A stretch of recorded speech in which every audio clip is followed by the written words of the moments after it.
Good to see everybody this early. Thanks very much.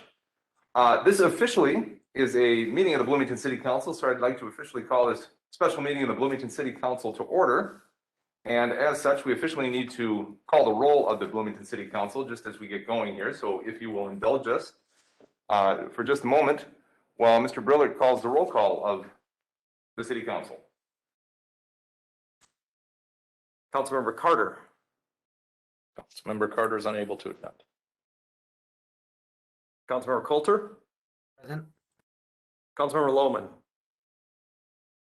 Present. Councilmember Martin. Not present. Councilmember Nelson.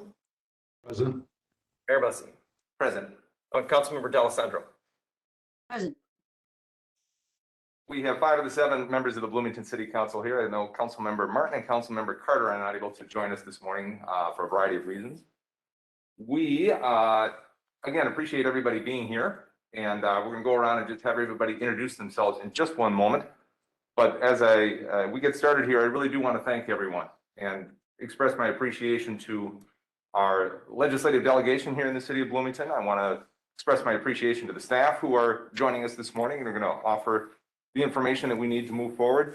Our friends from the variety of other groups that help us out during the course of the year. I'm looking at you, Mr. Carlson, at the League of Minnesota Cities. Thank you so very much. And Katie Sen with Messerly and Kramer and a variety of others. So thank you for joining us as well. We've got a lot to go through this morning and looking forward to the discussion.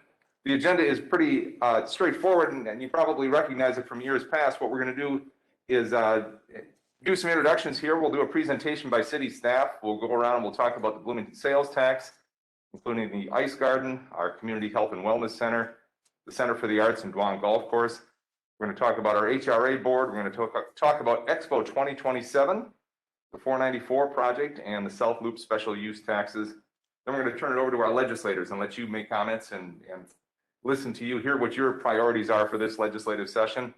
Turn it over to the City Council if we have an opportunity. Then if we have time, we'll get to our advocacy groups as well and hear from them as well. So that is our agenda for this morning. We're going to get that all done before 9 o'clock. And God willing, the sun might be up by then. And we'll have some light in this, natural light in this room. So why don't we, if we could, just go around and we're going to do introductions if we could. And I know how tough it is to do introductions in this Zoom environment. So what I am going to simply do is make my way through the panel or the attendee list here that we've got. And intending no disrespect to anyone, I'm going to go alphabetically because the nuns at St. Michael's School, if they taught me nothing else, it's to use the alphabet whenever possible. So that's what I'm going to do is make my way through alphabetically to ensure that I don't miss anybody. And I want to make sure that I do not. So, and it looks like alphabetically, it's going to alphabetically by first name. So as I call you, if you could just introduce yourself, your position with either the city or who you are with, and just so everybody knows who is on this call right now. So, and as I said, because we're doing alphabetically by first name, Erica Coleman would be our first person. I'm sure you've had that before with the AA on your first name, Erica. Good evening. Good morning. Good morning. Thank you, Mayor. My name is Erica Coleman, and I am the HRA Administrator with the City of Bloomington. Thank you. Good morning, Erica. Amy Cheney. Good morning. I'm Amy Cheney. I'm the CIO for the city. Good morning, Amy. Ann Cattray. Good morning. I'm Ann Cattray, and I'm the Parks and Recreation Director for the city. Good morning. Blair Harrison. Good morning. My name is Blair. I'm the Assistant Public Health Administrator. Diane Kirby. Good morning. I'm Diane Kirby, Community Services Director for the city. Faith Jackson.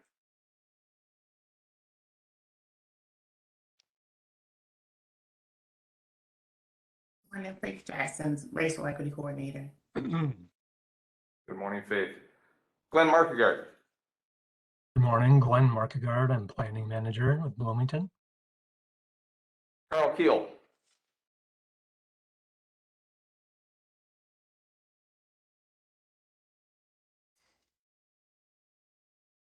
Karl, you with us? Yes, can you hear me? Yes, we can. Karl Keel, I'm the Public Works Director. Thank you. Good morning, Carl. Carla Henderson. Good morning, Carla Henderson, Director of Community Development. Good morning, Carla. Leah Hughes. Good morning, Leah Hughes, Manager, Center for the Arts. Lori Economy Scholler. Good morning, this is Lori Economy Scholler, and I'm the Chief Financial Officer. Thank you. Matt Brillard. Matt Brillard, Secretary to the City Council. Senator Melissa Franzen.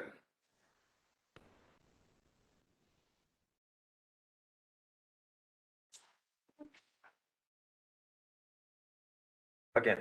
Senator Franzen. I can unmute finally. Senator Melissa Lopez Franzen, Senator SD 49, Edina, Bloomington, Eden Prairie, Minnetonka. Good morning. Good morning. Thank you for being with us this morning. Senator, where are we? Sen Wicklund is in the list. Senator Wicklund.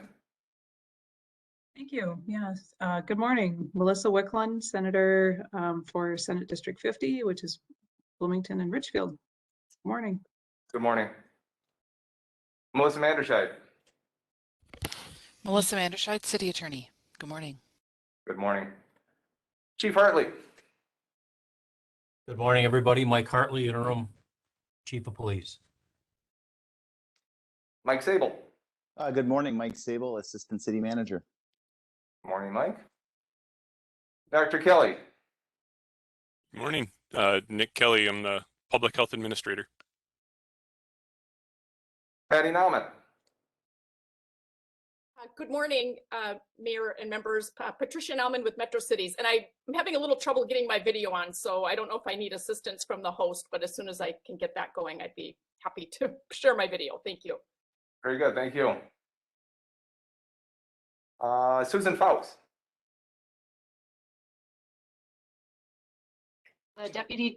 Susan Faust, the Deputy Director of Parks and Recreation with the city. Chief Seal. Ruli Seal, Fire Chief and Emergency Manager. And I'm going to double back to my other list. I've got two lists going here. My apologies for that. Representative Carlson. Hey, good morning, everybody. State Representative Andrew Carlson here, District 50B. Also, Mayor Bussey, I got a text from Representative Howard. He'll be joining us around 8 o'clock. Great. Thank you, Representative. Councilmember Lohman. Hi there, Mayor. Thanks for saying my name there. It's Duan. I represent the 1st District, southeast corner of Bloomington. Gary Carlson. Gary Carlson with the League of Minnesota Cities. Thanks for letting me be here today. Absolutely. Jamie Verbrugge. Jamie Verbrugge, City Manager. Katie Sen. Katie Sen with Messerly Kramer. Good morning, everybody. Good morning. Councilmember D'Alessandro. Hi, everyone. Yes, the newly elected council member for District 3, Lona D'Alessandro. Good to be with you. Glad you're here. Good morning. Molly Cummings. Good morning. Glad to be here. I represent the Met Council District 5, Hopkins, Edina, Richfield, and Bloomington. Thanks for joining us, Commissioner. Deputy Gatel's on the phone. Commissioner Gatel. Likely unable to mute herself if she's by phone. She's by phone. Yep. Call in. Let's try that. Okay. Am I unmuted? Yes, you are. Good morning. Good morning, everyone. Sorry, there seems to be some WebEx issues here on my end. I appreciate it. Thank you. This is Debbie Gotel. I'm Hennepin County Commissioner, District 5, which includes Bloomington. Thank you. Thank you for joining us, Commissioner. Councilmember Coulter. Thank you, Mayor. Hi, everyone. I'm Nathan Coulter, Council Member at Large. Shane Rudling. Shane Rudling, Bloomington Port Authority Administrator. Morning. Good morning. Councilmember Nelson. Yeah, good morning. Sean Nelson, District 2 City Council Member. And Representative Elkins.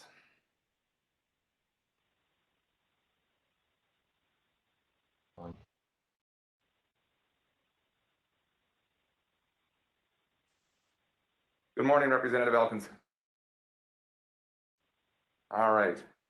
Did I miss anyone on these two lists that I went through very quickly on a small screen here? Did I miss anyone? I hope not. Well, as I said, thank you, all of you, for joining us this morning. It is greatly appreciated that you're spending time with us this morning and that taking the opportunity to meet and to talk about our legislative priorities for the city of Bloomington. It's hard to believe that we're already on the cusp of another legislative session. Seems like we just wrapped up the last one, and here we are moving forward again. And looking forward to this discussion, not only to talk about what Bloomington has as priorities and the things that we hope to accomplish during this legislative session, but as I said earlier, to hear also from our legislative delegation about your priorities for the session and what we will expect to see from you in the coming months as we head through the legislative session. As we head through our agenda here, what I would like to do now is turn it over to our Bloomington staff, as we typically do during this meeting. Presentation by our city staff about a variety of our priorities by the city of Bloomington, the different things that we're hoping to accomplish, the different items that are top of the list for us. Although the list is a bit longer than what we'll be presenting this morning, these are the ones that we really do want to bring forward and talk to each of you about this. And so I'm going to turn it over to Shane Rudlang, who is our Port Authority Administrator and also the person who kind of takes on the government relations role during this session for us. And he's going to lead us through a presentation and with an assist, I think, through by a number of different of our staff members here in Bloomington as well. So, Mr. Rudlang, good morning. Thank you, Mr. Mayor. I hope everybody can see this presentation as we continue to manage COVID. This is a breakfast without a breakfast. Sorry for not providing eggs and bacon as we would typically do. But thanks for everybody for taking the time early on the start of the week. So our legislative policy. So via email or downloaded through our agenda management system, you should have our draft legislative policy document for 2022. It could change after today's meeting, but it would ultimately be considered by the City Council on January 24th at their regular meeting. So as the Mayor mentioned this morning, what we're going to do, obviously we've just had the welcome and introductions. Thank you, Mayor. We'll do a short presentation by myself and other city staff. Then we'd like to hear from our legislators on what's important to them and how the Bloomington priorities might fit into that. We'll also do comments from the City Council as well. And the City Council may have more comments, over the next week, and then again at the meeting on the 24th. And the other stakeholder groups, the city groups, our Met Council representatives, and so on. If we have time, not to minimize any of those folks that are on the call by any means. It's just how long did it take us to do introductions? Unfortunately, in the virtual setting, 18 minutes. So we're already burning time. So I won't yammer on any longer here. I'll just get right into it. First of all, just for everybody, for 2021, and in particular 2020, a giant thank you to the Bloomington delegation, stakeholder groups, everybody. Our lobbyist, Katie, is on the call. She's fantastic, as is the whole group. I mean, I know I speak for everybody at the city and just everybody that works on all this all year long. I think we have a really great team, and just thank you for everything that happened in 2020 and 21. And we're not going to spend time going through that today. Everybody's, I think, aware of what we were able to accomplish or prevent from being accomplished in some respects. So with that, the first thing that we're going to talk about is local option sales tax, which we are in the process of brainstorming a rebranding, but it might end up being called BST, or BEST for short. And with that, I will turn it over to Lori Economy. I don't have the video on yet, but I can speak to that. So currently in our CIP, we have a significant number of facilities that we need to address over the next 10 years. We have looked through that and determined that there was these 4 that are listed that have regional significance. So we've had the Minnesota Extension Office do 2 studies, one in 2019 and one in 2021. Currently, it's estimated that if we do a half percent sales tax, we could collect up to $11 million a year. And so for the resolution that we are bringing forward to the council on the 24th, we are looking to put that 11 million for 20 years, estimated at 220 million to be collected over that 20-year period. That 220 million would support the project costs, which is estimated at 150 million, plus interest and the financing costs. The 4 projects are the Bloomington Ice Garden, the Health and Wellness Center, the Concert Hall, and the Duan Golf Course. And should the resolution be approved by the City Council next Monday, the city would be seeking legislators' support for that. Again, our CIP is online in the Finance Department, so if there's any questions on this, I'd be willing to discuss those. So Shane, I think you have more slides.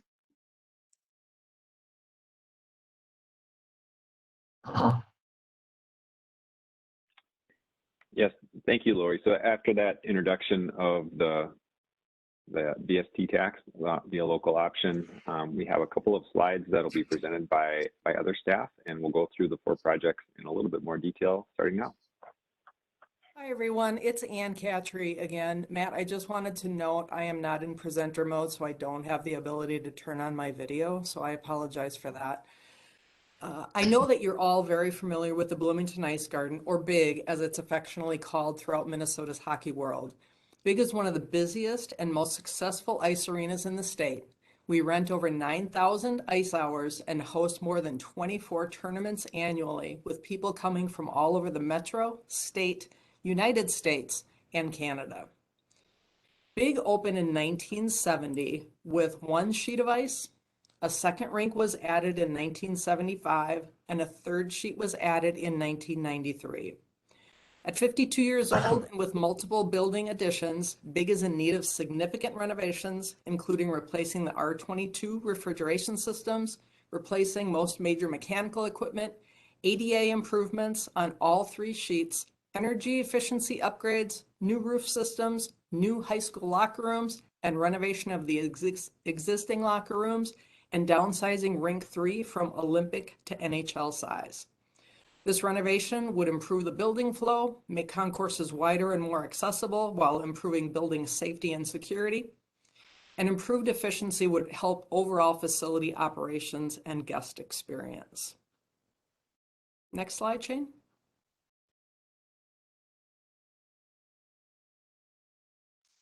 Another facility that I know that you're very familiar with is the Bloomington Center for the Arts. The BCA is the premier arts and cultural destination in the South Metro, which contributes to over $12 million in regional economic impact. The BCA is bursting at the seams and serves 25 arts organizations and attracts nearly 300,000 visitors annually, with 82,000 of those being youth. The BCA attracts visitors from all over Minnesota, the Midwest, and the United States. The BCA hosts and supports 7 resident arts nonprofits in the facility, including Artistry, the Bloomington Symphony Orchestra, Medalist Concert Band, Angelica Cantante Youth Choir, Continental Ballet, and the Bloomington Chorale and notable singers. The BCA expansion would create a state-of-the-art concert hall with seating for 300 to 500 people, would retrofit the 20-year-old Schneider Theater to improve the quality of performances for performers and guests, would create rehearsal space and storage, and create lobby space, including a cafe. New space would also help us meet our goals of providing a more diverse range of artists, performers, and visitors. Next slide, please, Shane.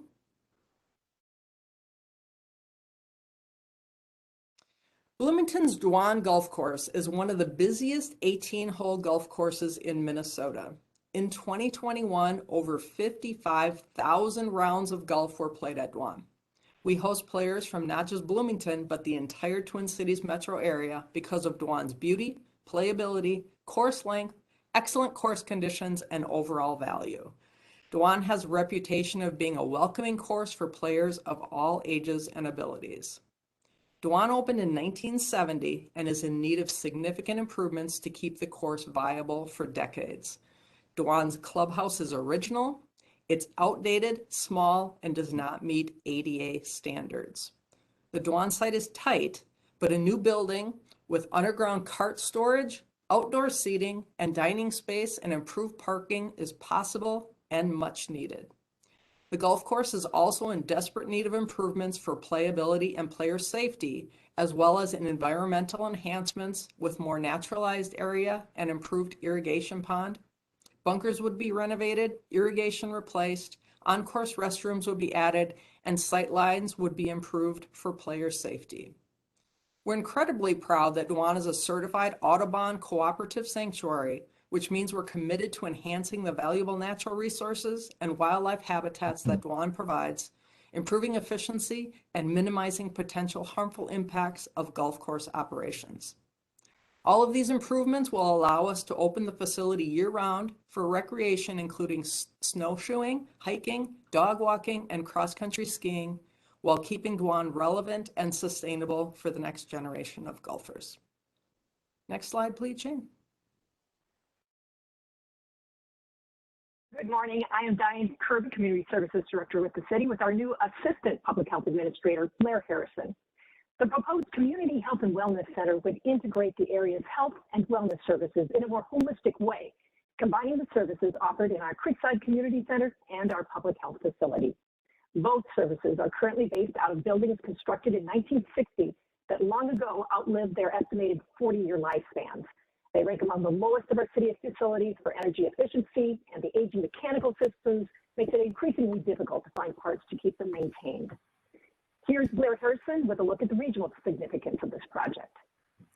Thanks, Diane.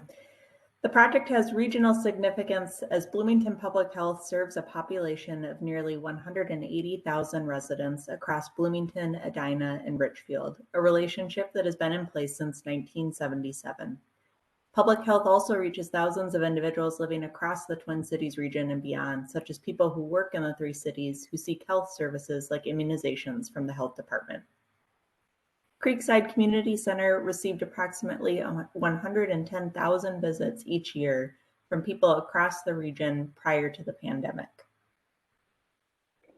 So the Community Health and Wellness Center project would create a family-oriented facility that meets the broader health and wellness goals of our clients and residents from Bloomington, Edina, Richfield, and beyond. It would offer a modern, welcoming, and more effective environment for health and fitness services, and it would provide a broad range of recreational, educational, and fitness opportunities, and it would also increase accessibility to services for those who have experienced health disparities, particularly in our BIPOC communities. This project responds to needs spelled out in the resolution of the City Council passed a year ago on racism as a public health crisis, and addresses a need for improving health and wellness in our racial equity strategic plan. Total cost of the project is $70 million, not including interest and financing costs. Now I'll turn it back over to Lori and Shane. Thanks everyone for walking through those projects. And just a quick note for those that have studied or are studying our legislative policy document, or remember earlier this year, last year now, when we made bonding requests through the governor's portal, if you will. So the public health building and the Bloomington Ice Garden were, submitted through the governor's portal.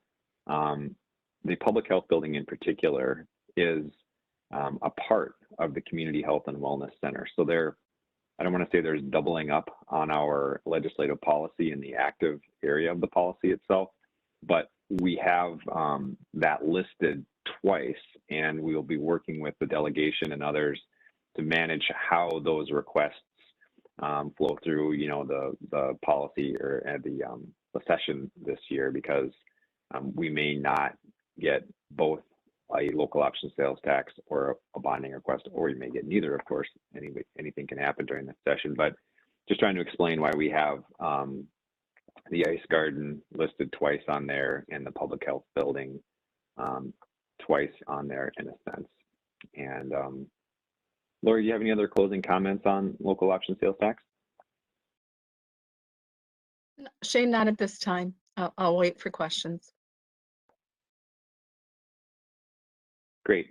Well, we will move forward and hand it over to Karl Keel to talk about 494. Thank you, Shane. As everybody recalls, MnDOT went through a planning process a couple of years ago that talked about all the needs on 494 between 169 and the airport.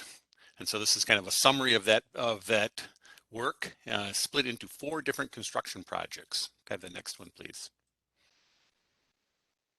So the first project includes improvements between 100 and 35W, which is the construction of an easy pass lane. The old term for that is a min pass lane, as well as the improvements at 35W and 494, which we've been advocating for many years, and the consolidation of access points between Nicollet Avenue and 12th Avenue. Next, please. The great news is that project is funded, and thank you to all of you for all the work and support you've given over the past years to secure approximately $417 million of funding. The bulk of that comes from state funding through the Corridors of Commerce program, but there's a number of other funding sources, including local and state funds, and a number of additional federal funds that were awarded to this project. So that's great news. That project is moving towards construction as a design build project, which is anticipated to begin in 2023. If I could have the next, please. That leaves the unfunded portion of the project. These are projects 2, 3, and 4, which are min pass lanes or easy pass lanes between 169 and 100, and the construction of easy pass lanes between 35W and the airport, and the replacement of a railroad bridge that is not being constructed currently as part of project number 1.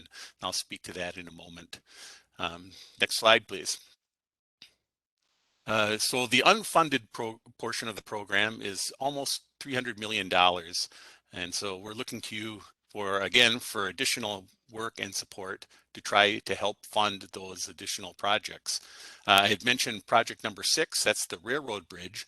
This is a project that is within the construction limits of project number 1, but is not included for a number of reasons.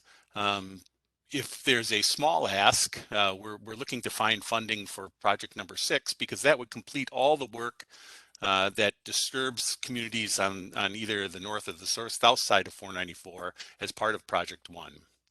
So with that, again, thank you for all your help and for our great successes on getting funding for project number 1.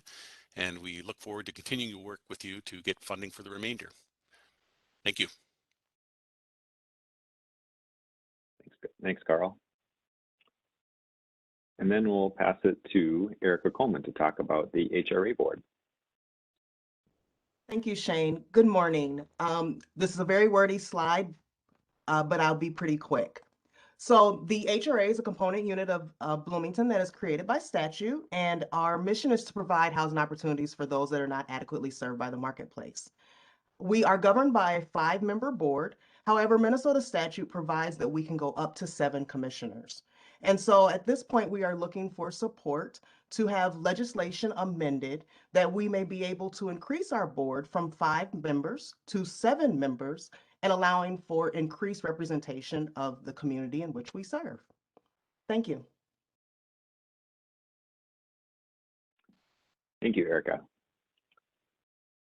We'll shift into talking a little bit about Expo 2027. I think most people on the call are fairly familiar with the effort, both from the work that's happened previously back in 2017 for what was going to be Expo 2023, and the work that's been going on most recently. But I think the real takeaway here for Expo 2027, the Minnesota effort that would bring a World's Fair to the U.S., is just really good news. There's been a lot of positive development in the project in the past couple of months in particular. I'll go through just a little bit of that here in a second, but the Expo 2027 Minnesota organization is just really up and running right now. They're having success fundraising.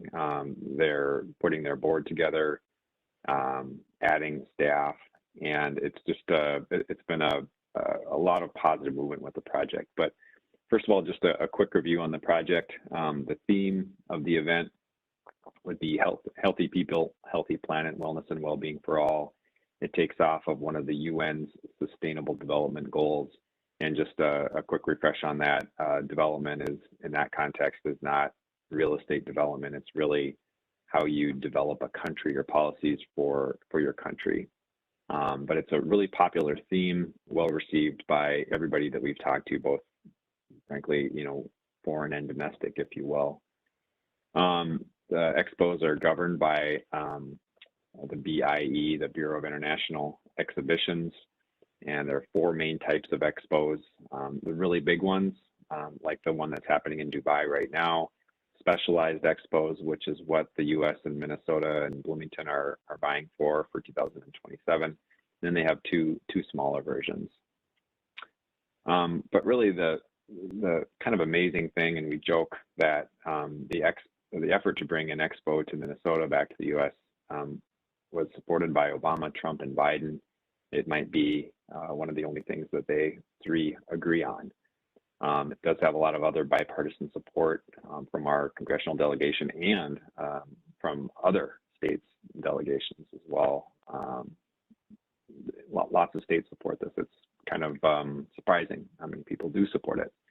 And most recently, $20 million in federal funding was dedicated to the Osaka, USA Pavilion for that expo that will happen in 2025, which Japan is very out front asking for lots of countries to participate in their expo to make it as successful as possible. And so recently, $20 million is dedicated to the State Department for funding that pavilion, which is important for the Minnesota Expo, because if the U.S. doesn't have a presence at the Osaka Pavilion in 2025 or commitment to do that, it's hard to say that the U.S. should host a pavilion of its own. But that was supported by, in particular, Representative Phillips and Senator Klobuchar, but others as well.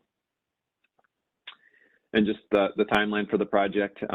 So this winter and spring of 2022 will be the preparation of a dossier. It's basically a detailed application that goes to the BIE. Importantly, at the end of March, the Dubai Giant Expo closes. And the Expo Organizing Committee here in Minnesota is putting together, some target dates for people to go and visit the Expo. And I just really encourage people that are on the call who are able to make those trips. We'll make that information available to people. If you're able to go, I know it's COVID, I know it's halfway around the world, or maybe 3/4 of the way around the world.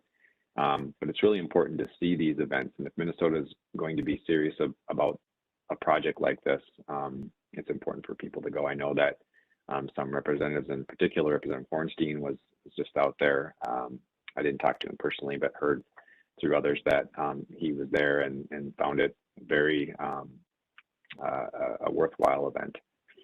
And so moving on with the schedule, summer of 2022, the BIE will send an inquiry mission to Minnesota to talk to the stakeholders for the project. And the vote for the expo would happen in 2023. And 2023 through 2027, we'd be developing the the real estate development portion of it. And the organizers would be developing the event. And really what, we are interested in Bloomington is, yes, the event is super important, and its production quality and everything like that is really important. But the way we, and in particular, I'll speak for myself, I guess I look at this as a way to develop, a decent size piece of land in South Loop in one fell swoop. And to that end, we have an agreement soon to be inked, but it's agreed to in principle with 555 Mall of America to have the core site for the expo and the parking lot that's east of Mall of America. And so we have the site, at least the core site, and the project is really moving forward in a positive direction. And then the last thing on the active list for Bloomington is South Loop special use taxes. And so what these are in place existing taxes that apply to South Loop and Mall of America. And honestly, the statutes are have been changed through the decades, frankly, going back to the 80s when some of these taxes were originally put into place in statute. And it's not as clean as it could be. And so what we're asking to do is to clean up those taxes so that we have clear direction on how that money can be spent for these economic development projects and hospitality projects. These types of projects could range from projects at Mall of America to the Expo and to other businesses like the SIC development and things like that. So we have this host of taxes, and we really need a comprehensive cleanup of those taxes language so that we can move forward most effectively. So that's the active list as it sits here today. And with that, Mayor, I'll hand it back over to you for discussion by the legislators, council, and other stakeholders. Thank you, Shane, and thank you to all of the staff members who chimed in there.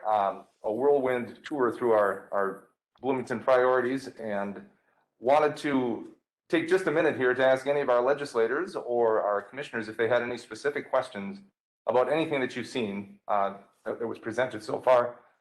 And given the challenges of seeing you all on the screen, if you have a question, do not be shy about speaking up. And I know that's never been a challenge for you before, the whole notion of being shy about speaking up. So if you have a question, please do let me know right now. You don't have to raise your hand, just call out if you would.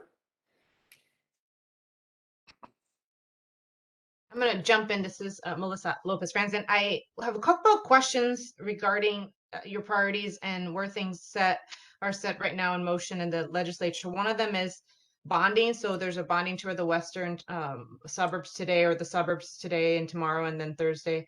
I think they're ending.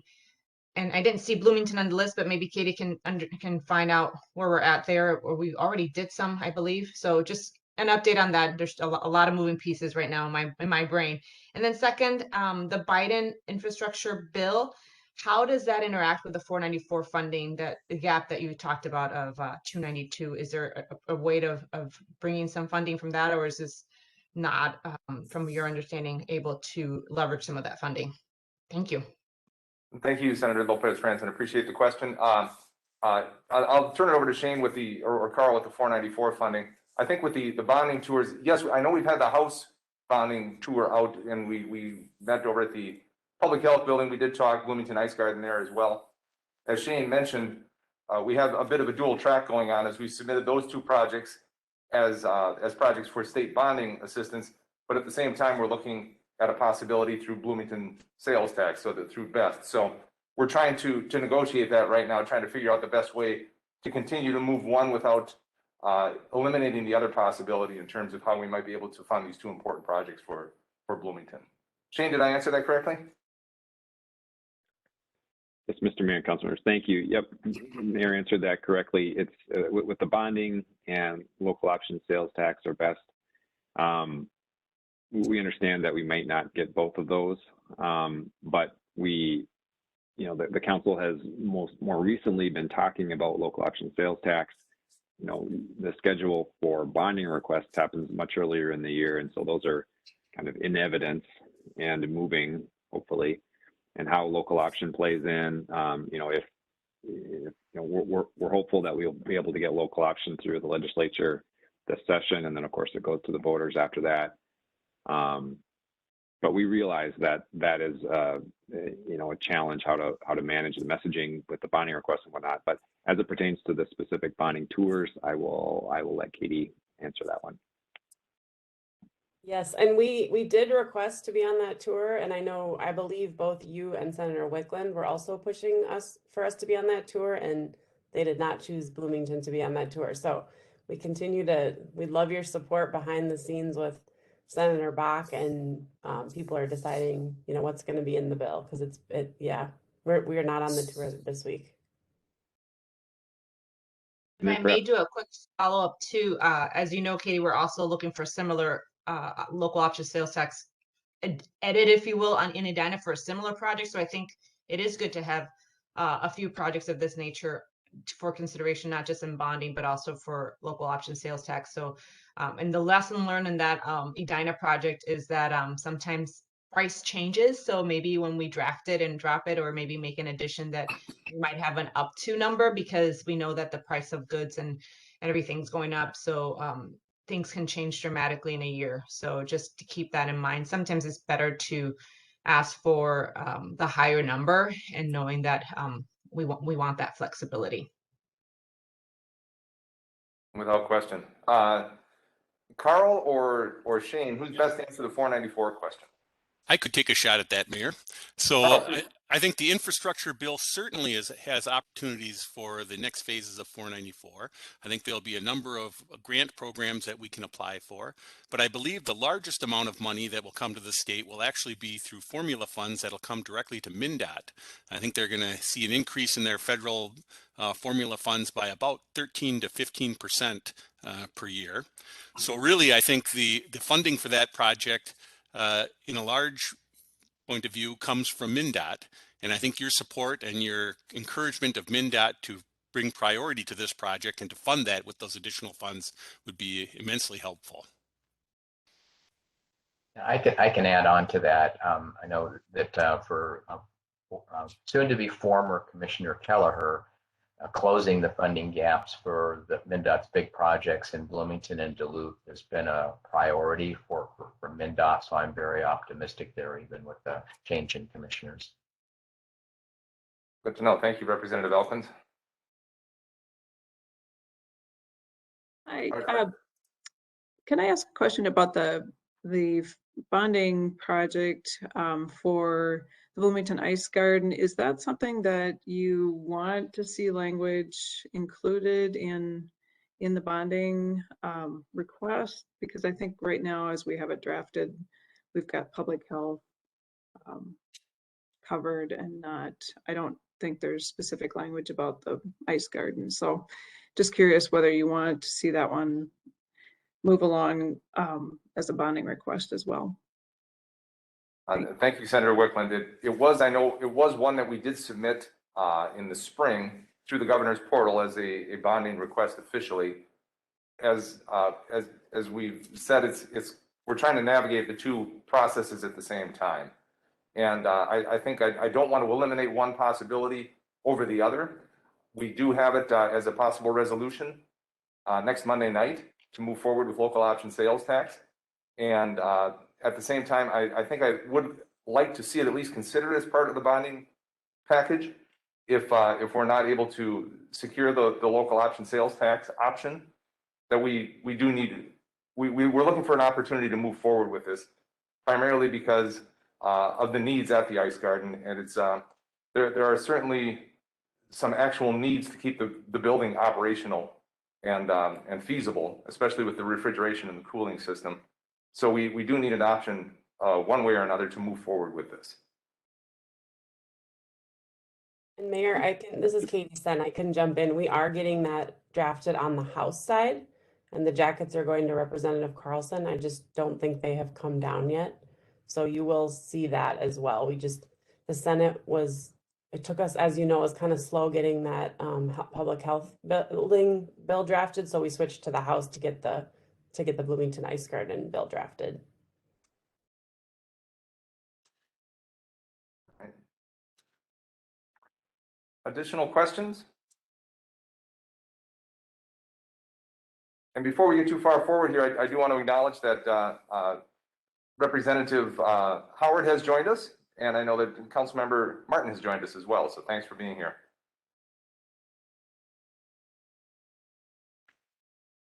If there are no other additional questions from our legislative delegation, what we like to do now, as we have done in the past, is to work our way around and to hear from you, hear what your legislative priorities are, hear what you are going to be working on over the next several months over in St. Paul, and hear how we can help you in any way, shape, or form as you move forward with any of your priorities.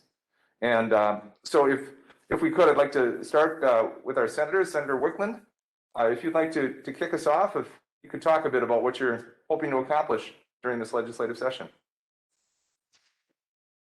Thanks. Yeah, I'd be happy to talk to you about, I'm glad to be here, and I appreciate that the city and all of the people who presented today. Thank you so much for providing the information on your areas and on the possible items that you might need our help on. I look forward to working on those. You know, definitely this year we'll be focused on that bonding bill, and it's certainly hope to support the city's requests. Looks like we aren't going to get a personal tour, you know, here in Bloomington this year, but I'm working to get you know, hearings in the committee. As we get into session, we'll find out more about their schedule and their plans for hearings. So definitely we'll work on that. Whatever requests are your priorities. The other requests that you have laid out in terms of the HRA board and the local option sales tax, looking forward to learning more about those and where you might need help from myself in the Senate. Happy to work with you and learn more on that. Other items that I hope to be working on, we have before us this year a large surplus that I know that people are hearing about. We have additional federal money that hasn't been dispersed in different ways yet. So I think a lot of the focus of session beyond bonding will be on how to best make use of the surplus, if it's one-time funding or one-time funding from the federal government. My priorities would be to work on ways to support people in our state through the Health and Human Services Committee or the Human Services Reform Committee. We have a lot of needs in the areas of the what I'd call kind of the care sector, the nursing homes, hospitals, personnel, the workforce. We need to find ways to attract more people into that workforce. And also in the area of childcare, we have people who aren't able to find childcare as they need it, and we definitely need to work on finding ways to attract more people into that field. And I'm hoping that there will be a way to supplement other federal funding that we've received to help support that area, that sector, so that we are able to continue to grow our economy and businesses are able to find workers because they're able to find childcare. Other key needs might be in the area of education and higher education as well. And I think, you know, those will be the highest priority areas. In health and human services, it's traditionally this year would be a kind of a policy where we'd have discussions about policy, and we may see some of that. It's hard to tell at this point what will be the priorities for the Senate majority, but I will be working on all aspects of health and human services and the technology areas, cybersecurity. We are meeting as a cybersecurity commission now and trying to find ways to strengthen our state cybersecurity as well. So I guess those are the kind of the key areas that I'll be working on, and happy to take your questions or learn more about any areas that you'd like to see me work on. So thank you. Thank you, Senator Wicklund. Any questions of Senator Wicklund?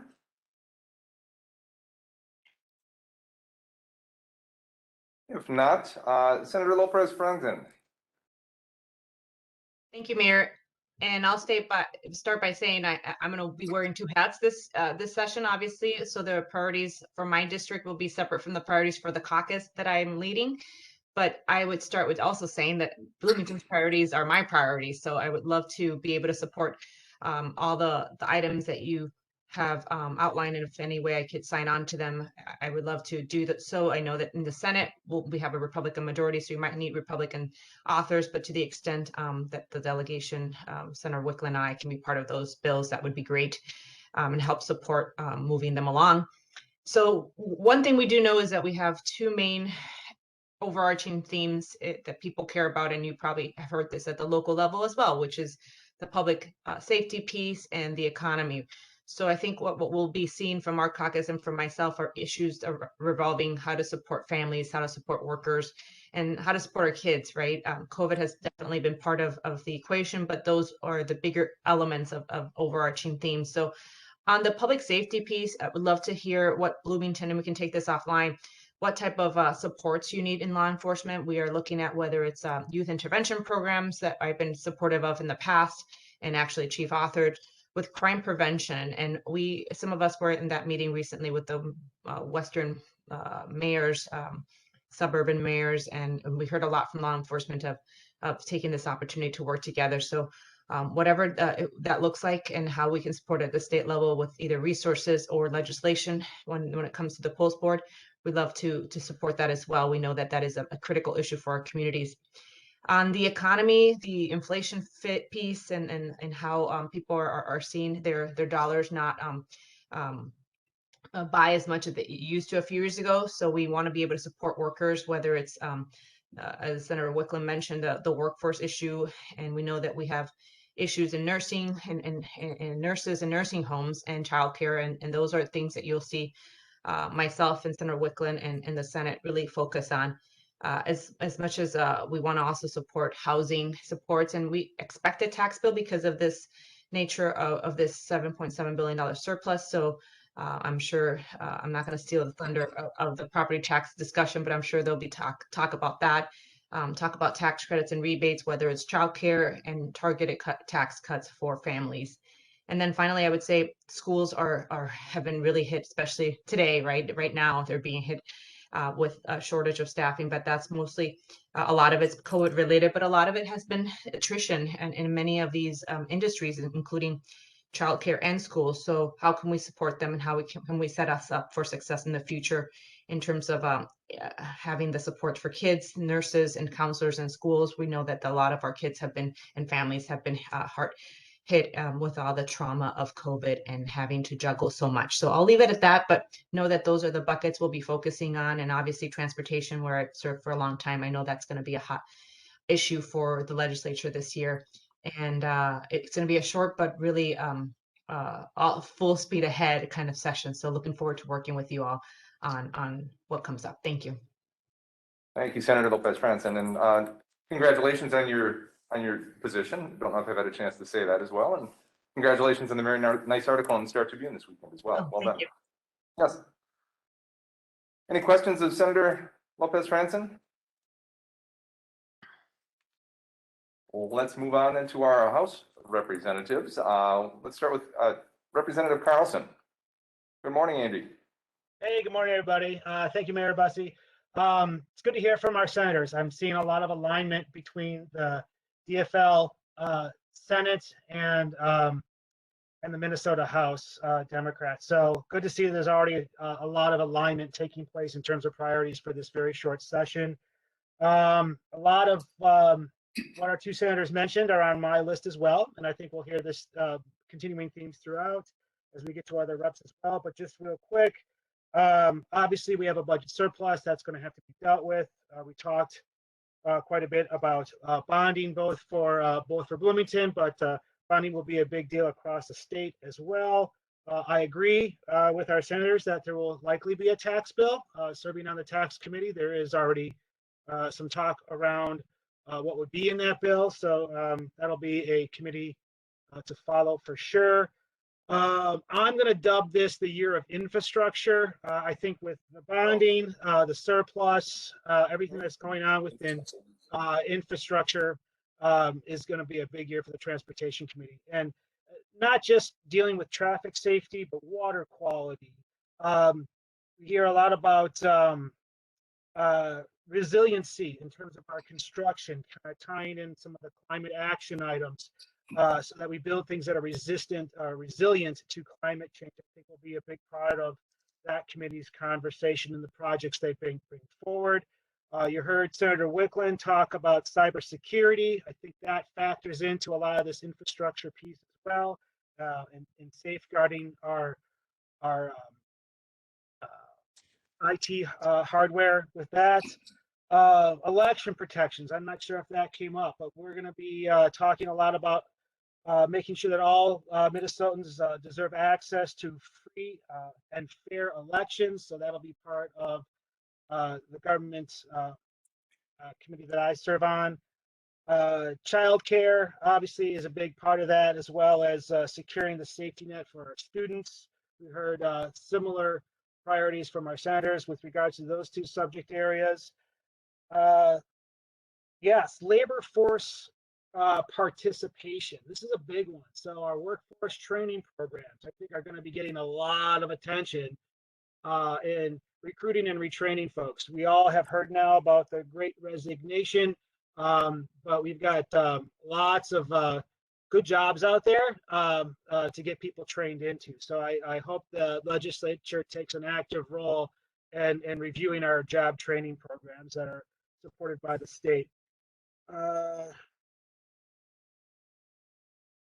And not to be remiss, I would think housing is going to be another big one. Housing got some money, but sure could use a lot more with some of the projects that are essentially shovel ready. So ensuring that we still have a set of goal of providing affordable housing within our communities. So we just wanted to put a plug in for that as well. And then of course, there are some smaller bills, one-off bills that I'll be pursuing, as well as keep a close eye on the Bloomington priorities. But it's coming up quick, so I hope you're all ready. Thank you, Representative. I'm glad to hear we're going to move past Infrastructure Week, and now we're going to have Infrastructure Year. That's good to hear. I'm glad to hear that. Infrastructure Year, yeah. So put your hard hat on. A lot of needs, absolutely. Thank you so much. Representative Elkins, good morning. Good morning. So a lot of what's already been said, fully support. I in terms of global priorities, I think housing and workforce are going to be huge. One of the things that I have been definitely stumping for the last couple of years now is improved pay for people who are in frontline personal care positions. That includes the personal care attendants who are supporting people with disabilities, child care workers, school bus drivers. The mantra used to be jobs, jobs, jobs. Now it's workers, workers, workers. And it's hard to get people to come into these very demanding, high touch professions that are so essential when these jobs are paying $13 or $14 an hour and people are getting $15, $16 an hour just to flip burgers at McDonald's. So I think that there'll be a big push for improved pay for people in all of these various kinds of high touch personal care positions of all kinds. I do think the housing is going to be another big issue this year as well. Representative Howard is one of the key players in this. He's got some proposals for rental assistance in particular. I see that an opportunity this year to get a lot more money for both resident assistance and builder assistance. And of course, one of my two personal big initiatives, big projects I've been working on. One is the bill to legalize affordable housing. It's attracted a whole bunch of really good feedback related to the first draft of that bill that was introduced or announced over the summer, putting the finishing touches on some fairly significant revisions to that bill before it's formally introduced at the beginning of the session. And Mr. Markegard in particular will see a lot of his personal feedback reflected in the version of that bill that gets introduced. I've had some really good feedback from various cities, individual cities with very good practical solutions. Been working with building code officials on the building code, the evaluation part of the process that will be standardized. So stay tuned. My drafter is on vacation this week, but I'm waiting some distinct feedback or particular feedback from different stakeholders as well. But that will see the light of day within the next week or so, and it's in the form it will be introduced. The other big project that I've been working on is consumer data privacy. That doesn't have quite as many, direct implications for the city, but between that and the legalizing housing, affordable housing bill, both of those are occupying a ton of my time right now. One other project that I've taken on that will be of interest to the city, of course, you're aware that Representative Adelson in particular has been kind of spearheading an effort by suburban, especially West Hennepin suburban legislators to put together a package of things that we can do to support our suburban police departments in their efforts to get on top of the current crime wave. I've been assigned the task of working on the data aspects of it. So one of the issues that has been unearthed is difficulties in collecting and sharing crime data and with much lower latency, so that our police departments can pick up on trends, patterns in the data much more quickly, share the data much more easily. So I have convened a group that includes the Department of Corrections, Department of Public Safety, Bureau of Criminal Apprehension, the police chiefs.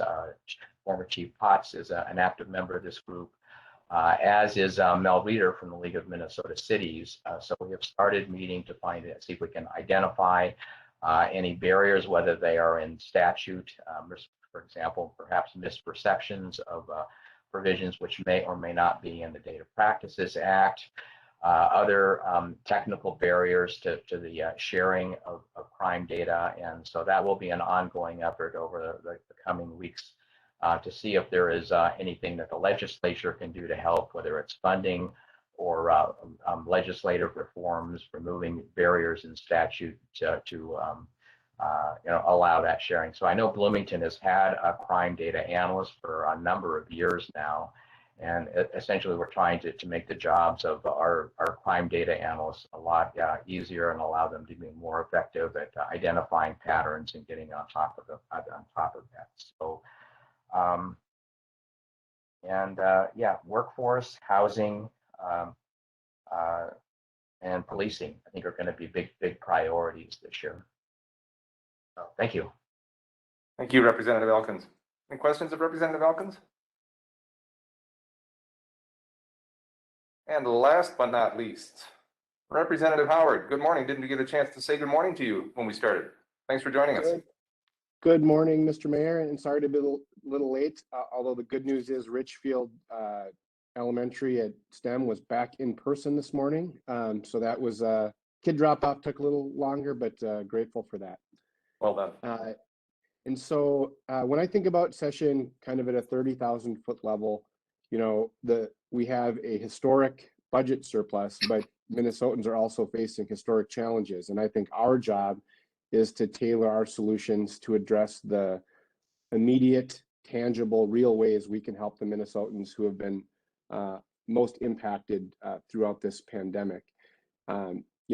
Folks are still feeling economic anxieties. They're paying more for everyday items like milk and gas and rent and housing. And so we need to focus on what's in our power. The Minnesota legislature can't wave a wand and address inflation per se. But what we can do is invest in kinds of things that are going to put money in the pockets of families that are being squeezed beyond the brink. And that really should be our focus. I would add that what our focus shouldn't be is to use this budget surplus and send out a whole bunch of permanent tax cuts, especially to those people that don't need them. We need to learn lessons of our past. The only time we had a budget surplus kind of on this scale was about 20 years ago, and folks might remember the Jesse checks. Times were great. We sent out a one-time check to people, and wouldn't you know, the economy turned. And we faced about a decade of deep budget deficits that hurt cities, that hurt schools, that hurt healthcare. And so, we spent a lot of time creating a really stable budget in the state of Minnesota. And so we need to both keep our eye on doing as much good as we can in the near term, while also preserving Minnesota's financial stability. Specifically for me, I will be focusing a lot on housing this session. As others have mentioned, we had an affordable housing crisis before the pandemic, and when the date that we announced there, that we found out that we had a $7 billion surplus, it was snowing. I was looking out the window, it was snowing, and it just dawned on me just sort of how perverse it is that we could have a $7 billion surplus while people are living out in the cold. It's just not right, and our persistent underfunding in housing is a culprit. We only spend 0.3% of our state general fund budget on housing. It's just, it's not enough. And so we've got an opportunity to do some big paradigm shift, big culture shift at the legislature and put resources into housing. Specifically, one of the areas I've been working on thinking outside the box on housing that I think, and I'd love to hear feedback from Bloomington, is related to the tax bill, where it's been noted that a lot of the action will be this session. And I'm working on legislation that would create a formula-based housing aid to cities and counties of a set size to get resources into our local communities to invest in the kinds of housing solutions, affordable housing solutions that will make a difference in Bloomington.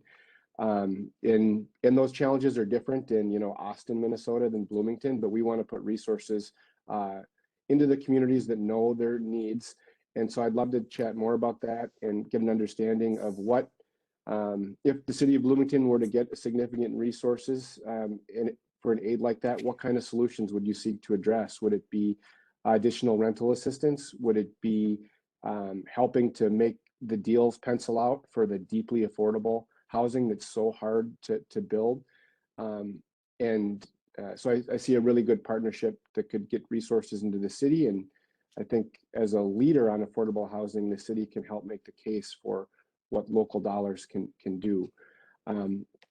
As others have mentioned, I think childcare, I think we should focus on the biggest budget items for a family, which are their cost of their housing, the cost of their childcare, and the cost of their healthcare. And so to me, those are the big three, and hope that we can make significant progress on that and end this legislative session doing significant work to improve the lives of our communities. And it's a big opportunity. And I think everyone, what I've been saying is like, it's two sides of the coin. We feel all this opportunity, like we've got this big surplus, but also it's like, oh my gosh, we're not going to get this chance again. We got to do this right. And so look forward to our partnership during the session to do as much good as we can. Thank you, Representative Howard. Couldn't agree with you more. Thank you much for your comments. And I want to thank all of our state legislative delegation. You do outstanding work for the people that you represent, certainly the city of Bloomington, all the cities of Edina and Richfield as well, the folks that you represent, and for the state of Minnesota. It's unique, I think, that we have such a strong and fruitful partnership with our legislative delegation, that we work very hard together. We're in alignment. When we butt heads, we talk it through and make our way to agreement on a number of things. So I appreciate the work that you do for Bloomington. I appreciate your support and your advocacy for the region, for Minnesota in general. And I appreciate your willingness to be with us this morning and to talk at any time. I don't think any of you have ever not had time for a phone call from anybody on the city staff, from anybody on the city council, any of our elected or appointed officials, and that really is greatly appreciated. So thank you so very much for that partnership that has been so fruitful for the people of Bloomington for so long. So thank you. Thank you very much. Beyond our state representatives, we have county commissioners who represent us in so many different ways. And we've got a county commissioner, we've got a metropolitan council commissioner who do so much for the region and so much for Bloomington as well. I'd like to hear from them very quickly if we could as well. Let's start with Commissioner Guttel, if we could. Good morning, Commissioner Guttel. Welcome.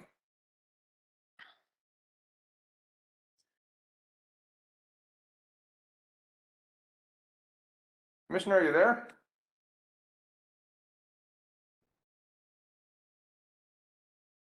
There, I think we've got you on mute. There you are. Now we got you on mute. I apologize for that. Good morning.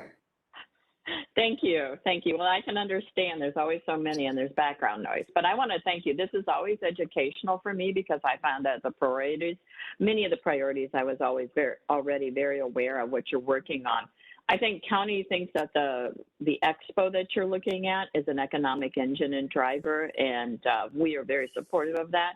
I also, too, the 490, 435W interchange is a huge project, and we believe in like the rail bridge and those kinds of things. And I've asked county to step on board and see what we can do as well to help make this even a better, bigger project, especially with the infrastructure dollars that might be coming down. And Karl sits on the tab as I do as well. And so we will both be watching these types of projects to enhance this and give even greater relief to the congestion that we all feel in these projects. And I just want to say about the Bloomington Performing Arts Center and that particular project, this is a regional project. I myself go to that Performing Arts Center, and I know many people from around the area who attend this, and this is a regional jewel that we have that helps provide local entertainment for everyone, and so very supportive.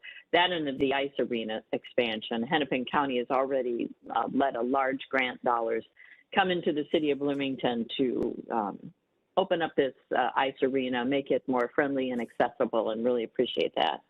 On some of the other fronts, with our friends at the legislature, we are working really hard. We have expanded our county program that puts a social worker in these cities. We are open to, I think, a dozen more cities to put a part-time or full-time social worker in to help our police departments, because if we can take the burden off of some of the calls that they get, if we can get ahead of the game on this, they can be taking their time on something that's more pertinent and germane to the city rather than working on mental health calls. And so I'm glad we've been able to expand those programmings. And Bloomington was one of the stars that started first, which when Chief Potts was there. So my hat's off. We have expanded that program, and Bloomington has gotten more hours and more help with that as some of our other cities too. So, and I don't see that going away at all. If anything, we will expand that particular program further because of the success that we have heard and seen.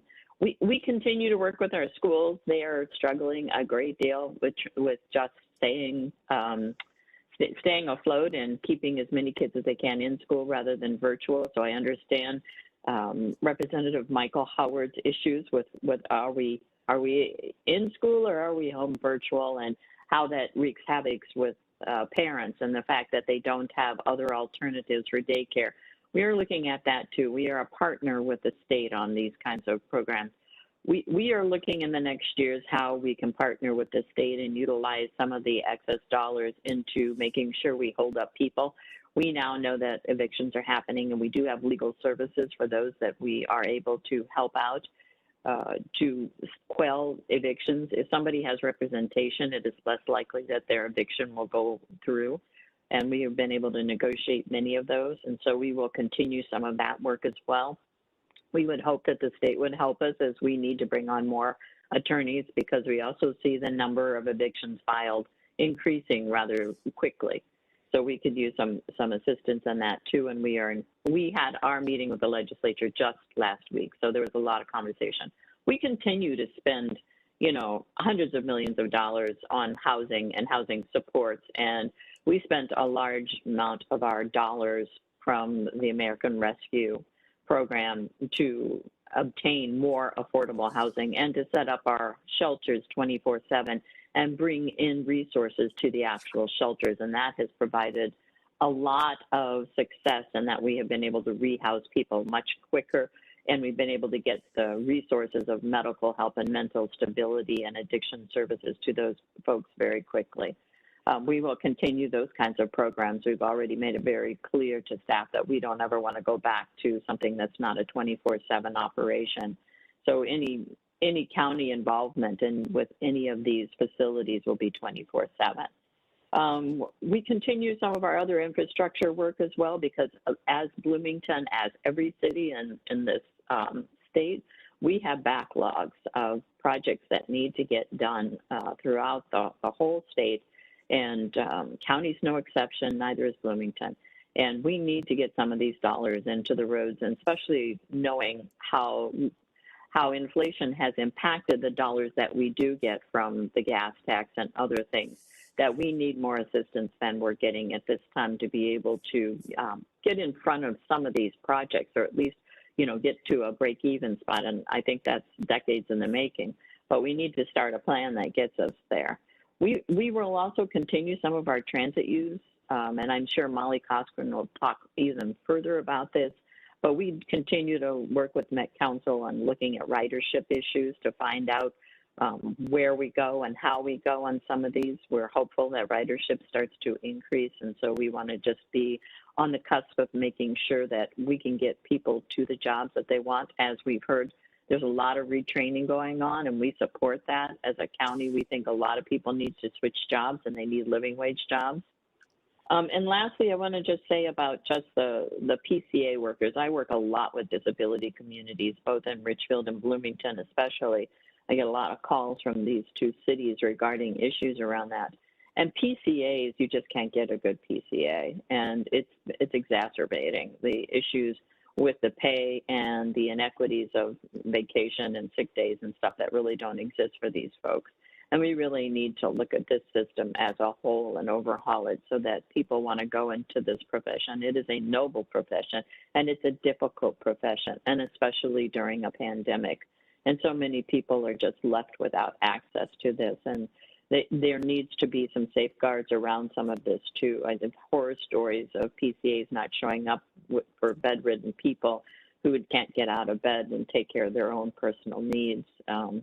And having other people having to break into the house to take care of these folks. There is some real need to revisit this kind of a system.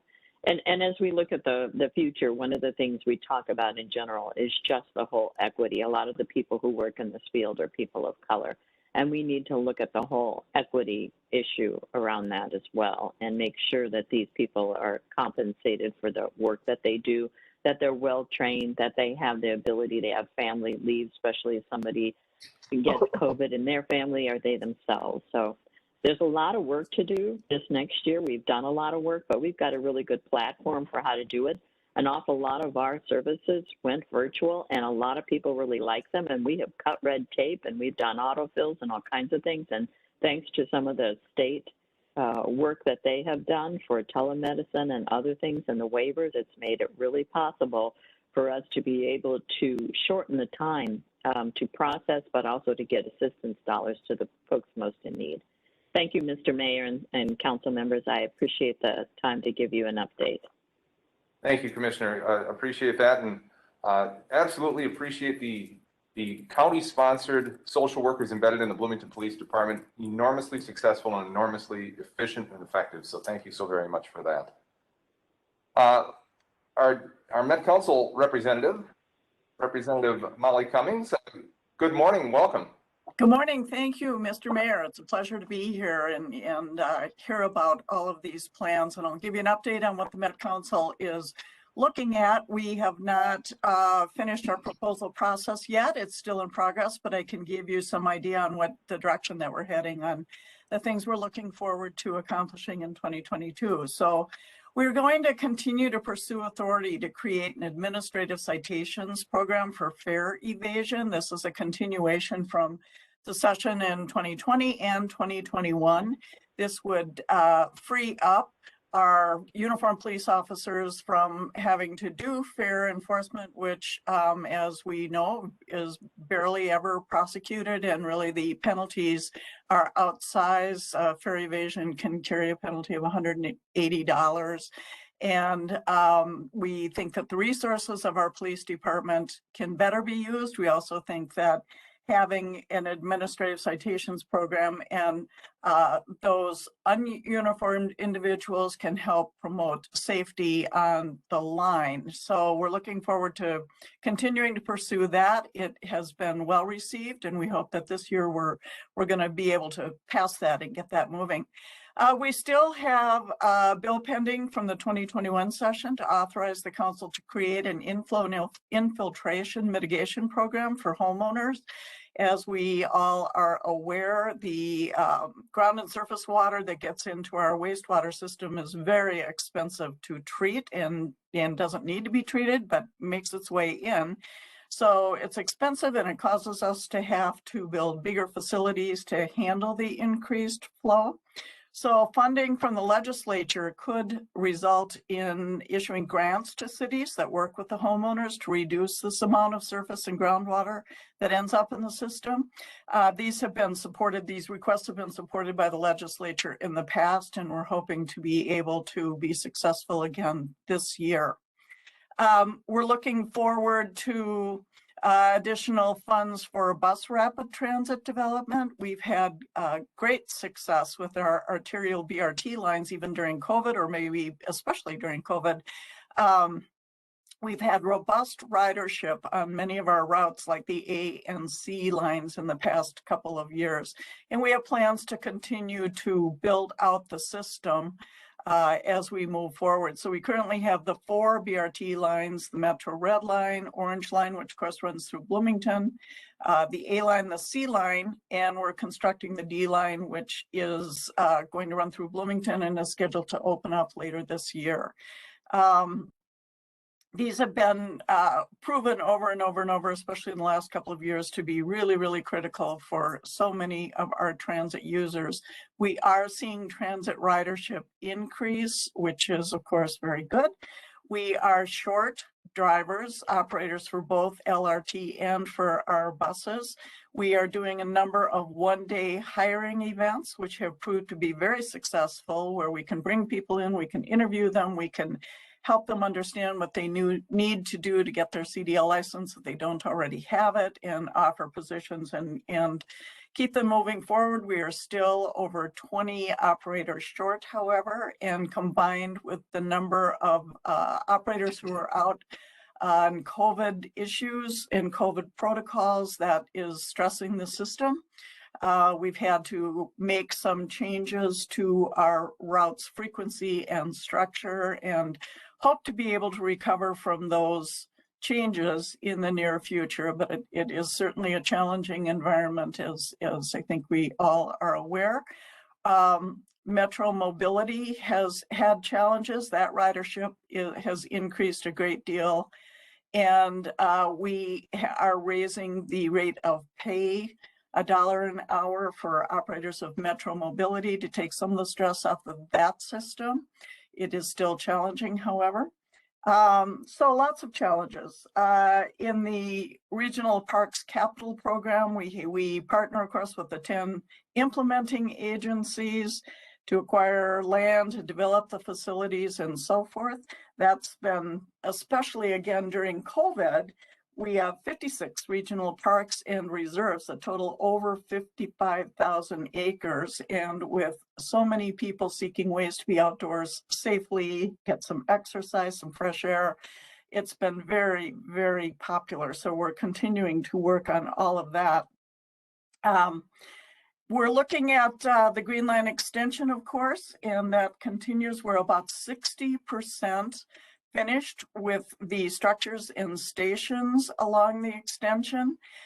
We have the first tracks already laid, and we have 11 of 16 stations under construction or nearly complete. We have run into construction delays, which is not uncommon in these very, very large infrastructure projects. This is, of course, the largest infrastructure project that the state has undertaken ever. So we are working through those issues. I don't currently have a ridership date, but we're hoping to be able to come up with something that we can announce publicly and stick to in the near future, in the upcoming months. But that, of course, has been challenging. The benefits of the Green Line extension are just too numerous to mention. There's already been $1.6 billion with the B dollars worth of existing and planned investment within a 10-minute walk of the line just on the extension. So very, very successful in promoting many of the issues that we're all working so hard on. The Blue Line extension, which will run Minneapolis, Robbinsdale, Crystal, and Brooklyn Park, and then that will extend the service out to the Mall of America and the airport, continues. We're looking for our public comments on that through January 25th. We've had a number of public meetings, many public meetings that have been very, very successful, and we are continuing to look at that input to make this line as successful and responsive as it can possibly be for all of those who will use it. These are the LRT lines, of course, are the backbone of our robust transit system. So exciting to see that moving forward. We also have, this is new this year, and we're hoping that it will be a model not just for transit, but in general. We have an anti-displacement work group, and that's going to help deal with the issues of anti-displacement strategies and policy development that provides insight, local expertise, and connections to the communities that are impacted by these projects. They're wonderful projects, but they also offer some challenges. So we're hoping this anti-displacement work will be successful, not only just in this light rail planning, but as we look at housing developments in our communities and so forth. How can we best mitigate the fallout and some of the challenges that come along with displacement and so forth. So those are some of the things that we are working on at the Met Council, and happy to answer any questions. Really happy to be here and see you all. I wish we were in person, but we'll hold you out for eggs and bacon next year. Thank you, Commissioner, and you can hold us to that. I really hope to see that as well. So thank you very much for the update. I know we are pushing right up against our end time, but I wanted to at least give our council members an opportunity to say thank you and anything else they might want to add very quickly as we wrap up this morning. Just really quickly through it, Councilmember Coulter, anything to add this morning? Yeah, thank you, Mayor. Just I will try and speak quickly here. Just a few things, on sort of the Bloomington specific priorities. I really just want to hammer home. I think the presentation that staff gave was really good at illustrating just how much of a regional and statewide player Bloomington really is in terms of some of our facilities.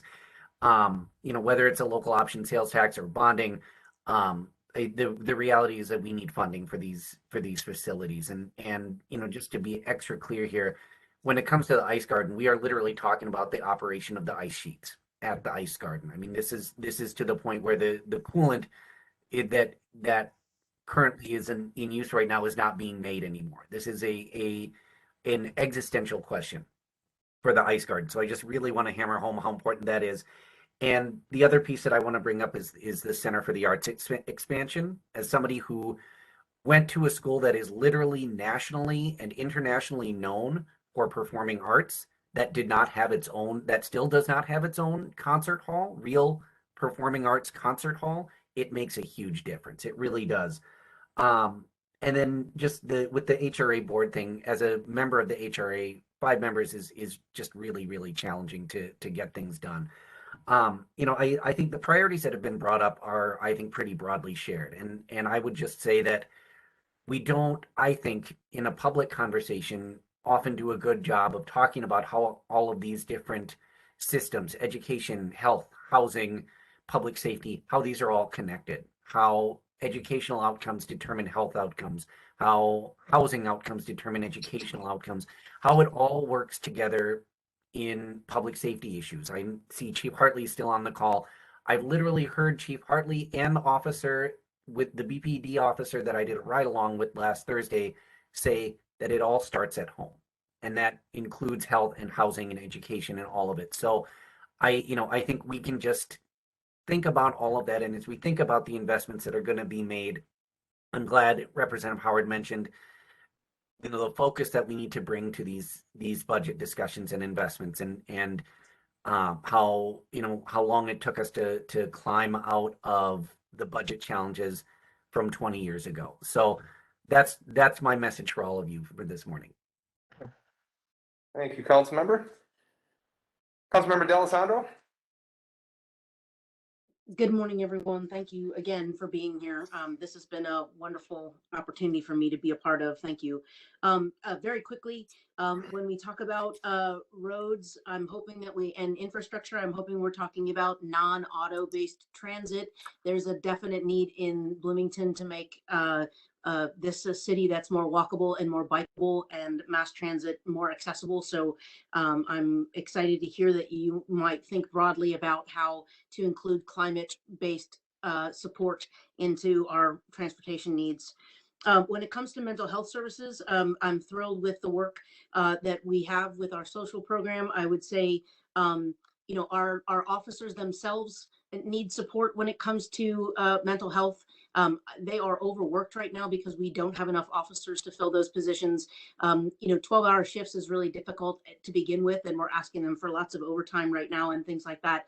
We ask them to do a very stressful job, and we don't actually necessarily think about that in the context of the way that they do their work. And so I would like to make sure that we're comprehensive about that. If Bloomington could have its own services related to that, I think that'd be great. But there's a follow-up needed for those folks who end up in mental health. I've been on rides this past month a couple of times, and they see the same people over and over and over again because there isn't a way to provide long-term care for those who have mental health challenges. And so looking more broadly at that. And then when it comes to the dignity of work, you've all mentioned important work to prioritize the dignity of people who care for others. I personally am in the camp that says that is in fact infrastructure in the world that we live in today. And so, living wage, statewide earn sick and safe leave, those kinds of things, I hope will see the light of day. And then lastly, when it comes to property taxes, one thing I'd like to have you all consider if you're being creative about ways to do property taxes is that when we have 40% of the population of Bloomington is over the age of 50. Many of our elderly folks live on fixed income. And as our property taxes go up on market value, they are being squeezed even when we do the best possible thing we can to control taxes at the local level. And so I don't know if there are creative options for caps or rebates or other things related to folks on fixed income, but anything there would be wonderful. That's all I have. Thank you so much. Thank you, Councilmember. Hope you enjoyed your first legislative breakfast without breakfast. Thanks for being with us. Thank you very much. I look forward to seeing you all in person next time. Councilmember Lohman. I just want to say to staff and the fellow legislators that were gathered here today, just thank you. You spent hours and hours of sacrificing your time, working with residents and with staff to try to bring forth the priorities of the city of Bloomington and other communities in which that you represent. And I just want to stop and just say thank you. Whether it be around resilience, public safety, sustainable development, or the economic vitality of childcare that's out there. I want to thank you for your priorities that we've talked today, and I hope that you will be able to, wherever you are working, bring forward the priorities that we've shared here today that staff has put forward, and to be able to make those a reality for the residents of Bloomington. The priorities that have been shared are the things that will make Bloomington's residents and really Minnesotans' lives better. And I hope that you'll stay committed to that. I know I'm committed to that. I know that it seems dark today, but I think our best days are just around the corner, and the sun is shining. Thank you. Thank you, Councilmember. Councilmember Martin. Thank you very much, Mayor. Yeah, I'll just real quick thank you to all of our representatives, senators, everyone at the state, county, Met Council level. That's a huge deal to be able to sit around and talk about all the things the city has going and know that we've got some serious firepower pointed the same direction. And I'll also say, coming off of a year or so of having a lot of conversations with neighbors, I was hearing again and again neighborhood revitalization and economic development. And I'm particularly psyched to know that we have these projects of regional significance moving forward that I think will go a long way on both of those fronts. And then to hear so many folks aligned on things like housing, which go a long way towards tying neighborhoods together and building a lot of that vitality. So I'm looking forward to a really good year, and I appreciate everybody's time and commitment to it. Thank you, Councilmember Martin. And last but not least, Councilmember Nelson. Yeah, thank you, Mayor. I just want to say thank you to our state, county, regional partners in doing good work for our communities. Thank you to staff and our support partners on the business side of things that have been here today. That's really all I got. Thank you, and hope everyone has a good day. Thank you, Councilmember. I know from our affiliate organizations that Gary Carlson had to step away. Patty Nauman from Metro Cities. Patty, can I give you 30 seconds to say hello to everybody? Yes. Good morning, Mayor and members. Thank you again. And I really appreciate being invited today and being able to hear the discussion with you and your legislative delegation and Metropolitan Council and county partners as well. Just very briefly, we appreciate hearing your priorities. Just to touch base on things like the local sales tax. Metro Cities doesn't take positions on individual bills, but we certainly support cities' ability to diversify the revenue structures. I'll also just say that the Metro Cities board is setting its priorities this week. It will include bonding. When we talked about bonding for metropolitan inflow and infiltration mitigation, which your city will be eligible for if we do get some funds for that. We also continue to support local decision making, as well as state programs that support housing, and we recognize the importance of continuing to address the affordable housing and other housing needs. So I will end it there. I hope that's 30 seconds, probably a little bit longer, but thank you again. You nailed it, Patty. Thank you so very much. I'm sorry for running over time. I know that your time is precious, especially this time of year, so I appreciate your sticking with us. Just to end with a couple of thoughts. First of all, a thank you once again to everyone. Thank you not only to our legislative delegation, to our staff for pulling this all together and for the outstanding work that they do every day for the city of Bloomington and the citizens of Bloomington. Secondly, to our legislative staff, if there is anything we can do to help, if you need information, if you want to sit down and talk, my door is always open and I'm always happy to talk. If you need representation in front of a committee, supporting materials in any way, do not hesitate. You've got all of our numbers. Do not hesitate to call either Jamie or myself or anybody on staff or on council. Definitely willing to jump in and do this to help you in some way, shape, or form any way, shape, or form that you might need.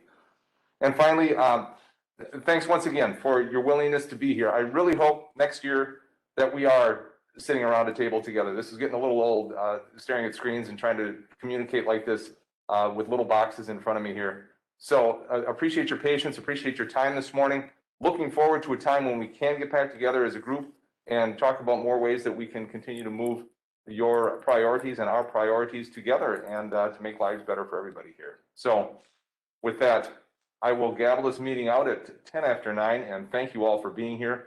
And I hope everybody has a great week and stay warm as the weather turns back to January in Minnesota again here later this week. So thank you all so very much. Have a great morning. Thank you. Thank you.